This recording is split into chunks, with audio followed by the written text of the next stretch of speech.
హత్య చేయడం, దాడులు చేయడం కొత్త కాదు. ఇప్పుడు ఈ క్యూబా రెవల్యూషన్ 1959లో వచ్చినప్పుడు ఫెడరల్ క్యాస్ట్రోతో పాటు సహచరుడుగా ఇద్దరు తోడు నీడగా నిలబడిన ఇద్దరు మిత్రులు మీ అందరూ తెలుసు. రెండవ పేరు చే గువేరా. ఈరోజు ప్రపంచ ప్రసిద్ధిగాంచినటువంటి విప్లవ యోధుడు చే గువేరా. క్యూబా విప్లవం తర్వాత ఆయన ఆ పదవిని వదిలేసి, దేశ ఆర్థిక మంత్రిగా ఉన్నాడు, అది వదిలేసి ఇతర లాటిన్ అమెరికా దేశాలు వాళ్ళు కూడా క్యూబా లాగానే దోపిడీకి గురవుతున్నారు. అనేక ఈ వలస దేశాల దోపిడీకి అధ్యక్షుడు ఫెడరల్ క్యాస్ట్రోను చంపడానికి 90 సార్లు ప్రయత్నించారు. అన్ని సార్లు అంటే ఆహారం విషయం పెట్టి చంపాలని ప్రయత్నించారు. చివరికి ఆయన తాగే చుట్టలో కూడా బాంబు పెట్టి పేల్చాలని ప్రయత్నం చేశారు. అన్ని రకాల ప్రయత్నం జరిగింది. అయినా ఆయన అజేయుడిగా చివరిదాకా నిలబడి క్యూబా తన నిలబడ్డాడు. క్యూబాని కాపాడుకోవడానికి నాయకత్వం వహించింది.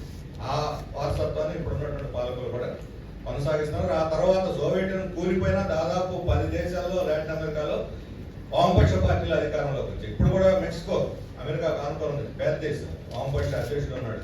ఇరాన్ మీద దాడిని, క్యూబా మీద ఆంక్షల్ని బహిరంగంగా ఈరోజు ప్రతిఘటిస్తా ఉన్నాడు మెక్సికో అధ్యక్షుడు.